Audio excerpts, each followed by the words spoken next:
Welcome to Hiking Adventures with Mark Winfield. Today, Patty and I are exploring a bit of Nova Scotia history. In Nova Scotia, there are just a ton of waterfalls. We were out for a drive and were in Mill Village and asked Google if there was any waterfalls nearby. Salters Falls on the Medway River was the nearest, so we went in search of a hike. Google took us to Riverview Drive, where we parked the car and headed up Woods Road.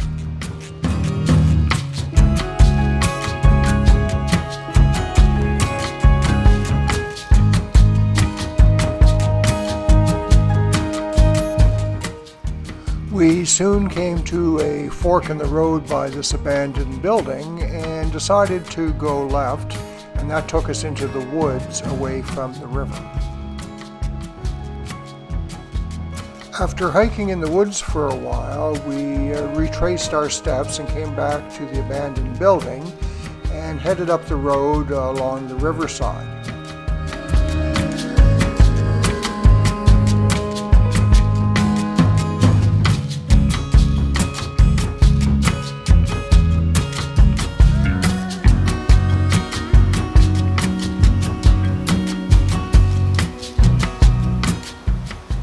As we walked upstream, we realized the river was very full of water, and Salters Falls appeared to us to be more of a set of rapids rather than a waterfall, though perhaps in lower water it might turn into a waterfall. I'm not sure.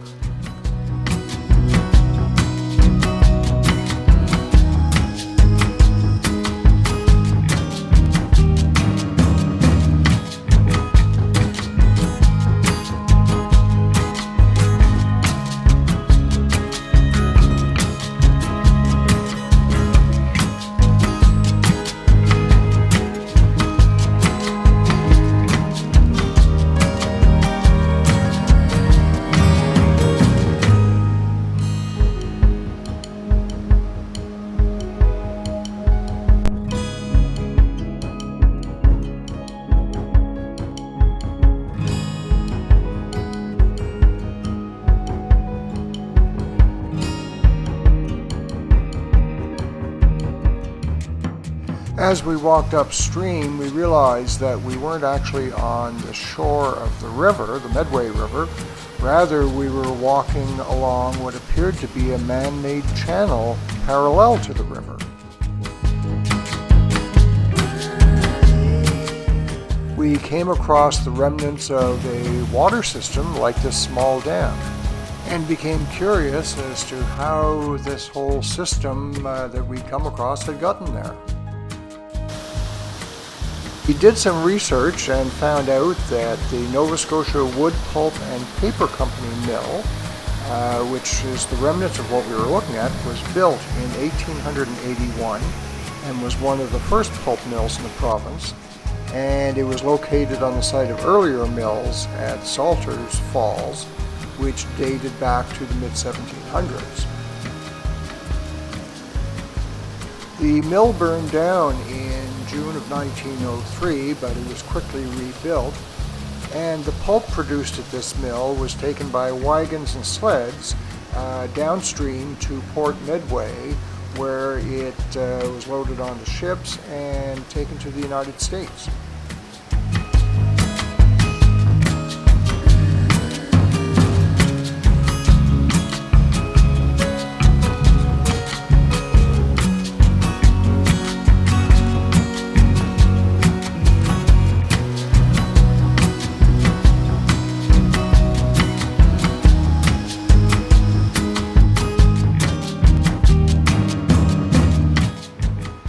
Of course, we've always known that forestry is a big part of Nova Scotia's history and continues today to be important to Nova Scotia.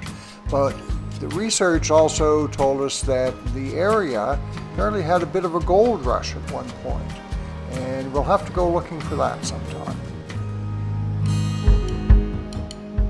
Though the river was full of water the day that we were there, apparently one of the problems facing the mill in its early days was a lack of water during the summer, meaning that the mill could run only about 9 months of the year.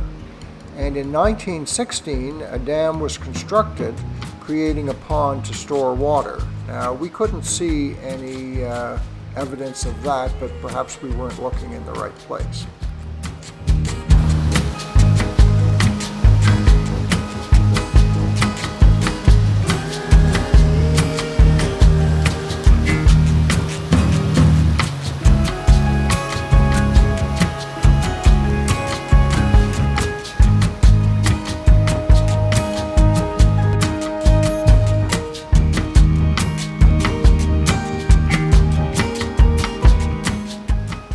In 1945, there was another fire which destroyed the mill, and the mill never reopened after that. On our way out of the woods, we ran into a local fellow named Ted, who told us that the dam apparently was not a very sophisticated arrangement, and that the mill apparently was a dangerous place to work.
I hope you enjoyed this video, and I look forward to seeing you outdoors. Thank you.